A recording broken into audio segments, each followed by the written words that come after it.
dulu kami iklankan di Surat Khabar, tapi tak ada respon, kurang respon. Tapi kami buat secara mulut ke mulut lah, secara berbeza melalui media-media Facebook yang tag yang dan kawan-kawan ni lah. Kadang melalui Surat Khabar adanya bayar mahal, tapi adanya tak ada satu dua rugi bayar. Dia melalui orang berseberangan ni kawan-kawan lebih baik lah itu bagi kami.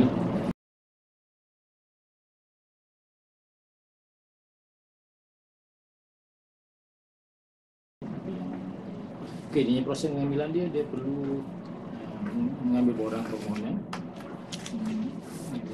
daripada kami untuk borang ni.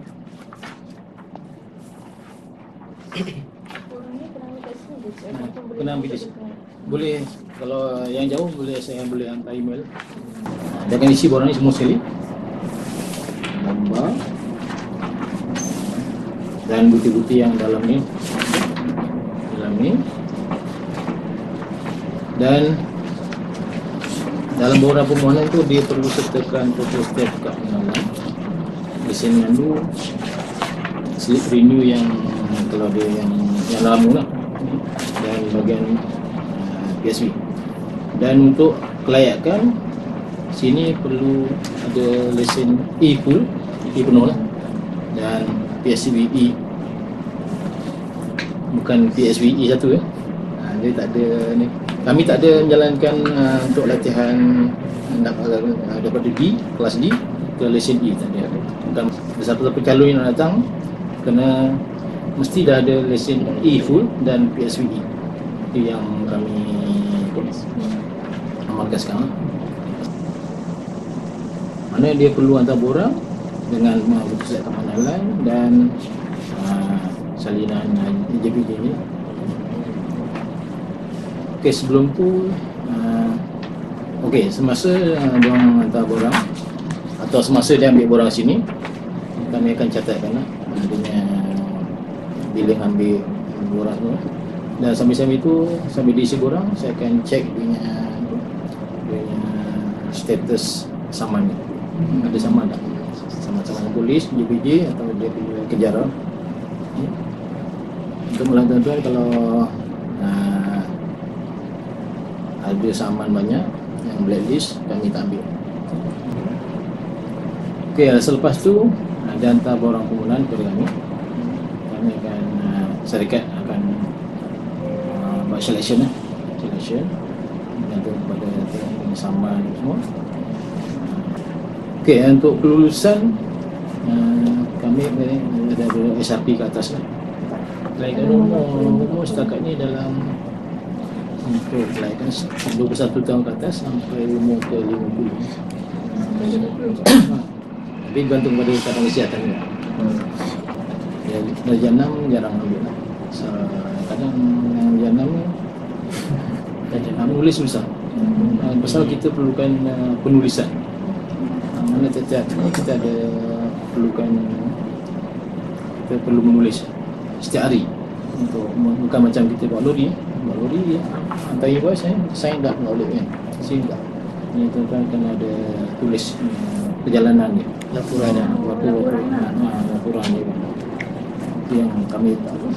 Untuk yang kalau tak pandai baca, kami jarang ambil. Tak pandai baca, tak menulis, kami jarang ambil.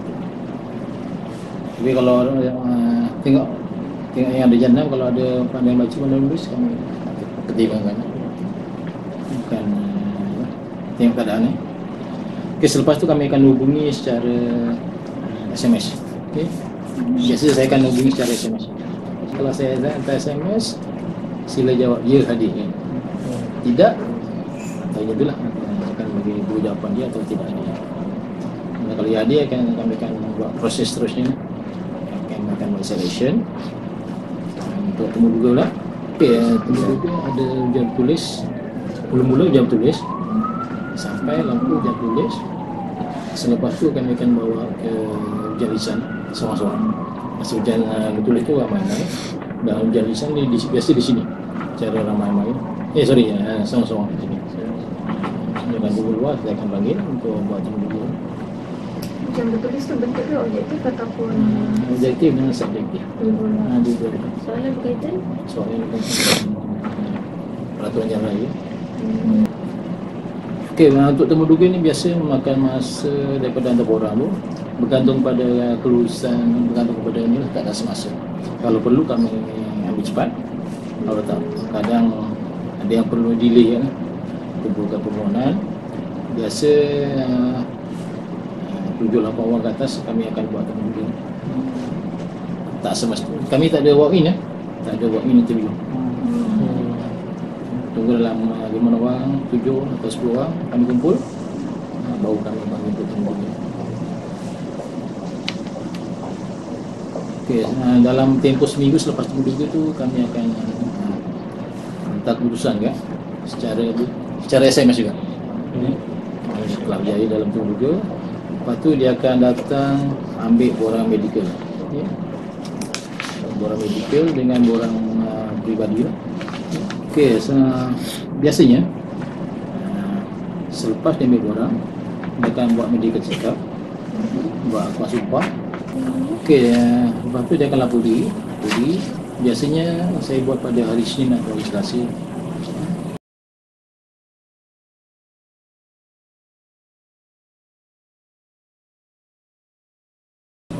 Dulu tempoh latihan selama 2 minggu, dan sekarang ni kami pendekkan kepada seminggu saja, dan perlu lulus dalam tempoh seminggu.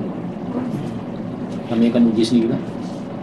Okey, dalam tempoh tu, dalam tempoh seminggu tu dia akan belajar laluan. Okey, dalam masa latihan tu kami akan ajar kenaan pemanduan, walaupun dah ada lesen mandu, tapi dia kena tahu jalan-jalan sini, ada laluan sini, jalan-jalan sini. Dan untuk hari kedua tu saya akan buat pre-test driving. Saya nak tengok dia pemanduannya ni. Selepas logo dia pertama, kedua akan buat mandu bas.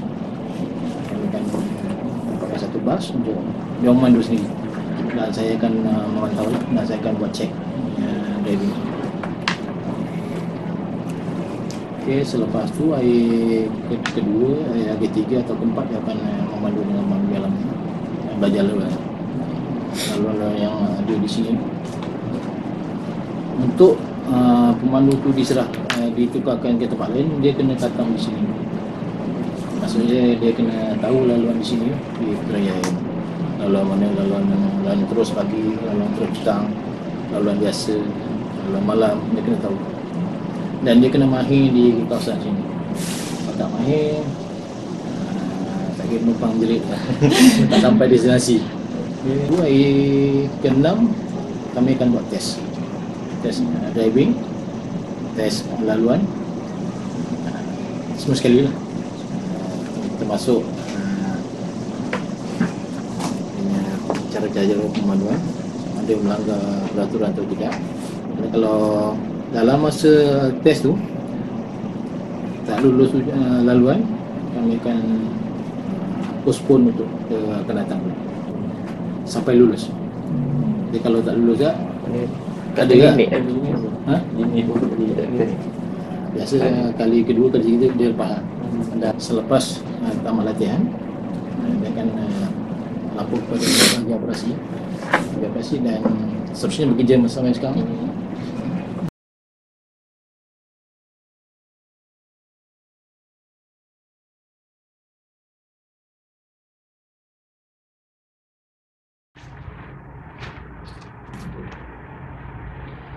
Baik, jadi di syarikat awam Putrajaya Istimewa Perak ini kami telah memilih Encik sebagai calon yang terpilih dalam proses pemilihan. Jadi di sini Encik akan melalui proses yang kedua boleh. Jadi apakah ujian yang perlu saya lalui dalam pengambilan kerja dalam proses yang kedua ini? Baiklah, jadi di proses kedua ini Encik akan melalui iaitu ujian secara objektif dan subjektif yang mana kami akan berikan Encik dalam masa 45 minit untuk menjawab soalan objektif dan subjektif.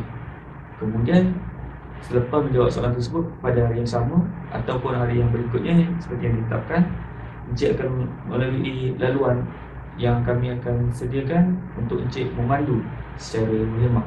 Di situ kami akan melihat bagaimana Encik memandu atau mengendalikan sebuah bas pemanduan awam. Jadi adakah semasa proses ujian yang saya lalui ini, adakah satu tempoh yang telah ditetapkan untuk sama ada saya lulus ataupun gagal? Seperti biasa, seperti calon-calon yang sebelum ini, setiap calon akan diberi selama tempoh 14 hari, yang mana dalam tempoh 14 hari tersebut akan dinilai bagaimana Encik mengendalikan sebuah bas, menilai bagaimana Encik dapat memahami ataupun dapat menghafal laluan-laluan yang telah kami tetapkan. Seperti mana daripada laluan A kepada laluan B, adakah Encik akan mengambil tempoh masa yang lama ataupun tempoh masa yang seperti kami jangkakan. Jika Encik mengambil tempoh masa yang lama, dapat dilihat seperti Encik tersalah laluan. Jadi di situ kami akan menilai bagaimana seseorang pemandu mengendalikan sesebuah bas. Adakah bas Nadi Putra ni terdapat laluannya hanya di Putrajaya?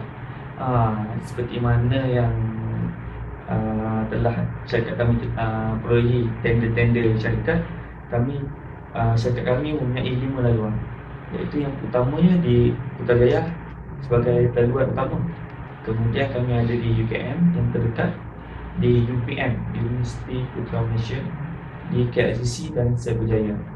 Di situ kami mempunyai konduktor-konduktor yang telah kami sediakan.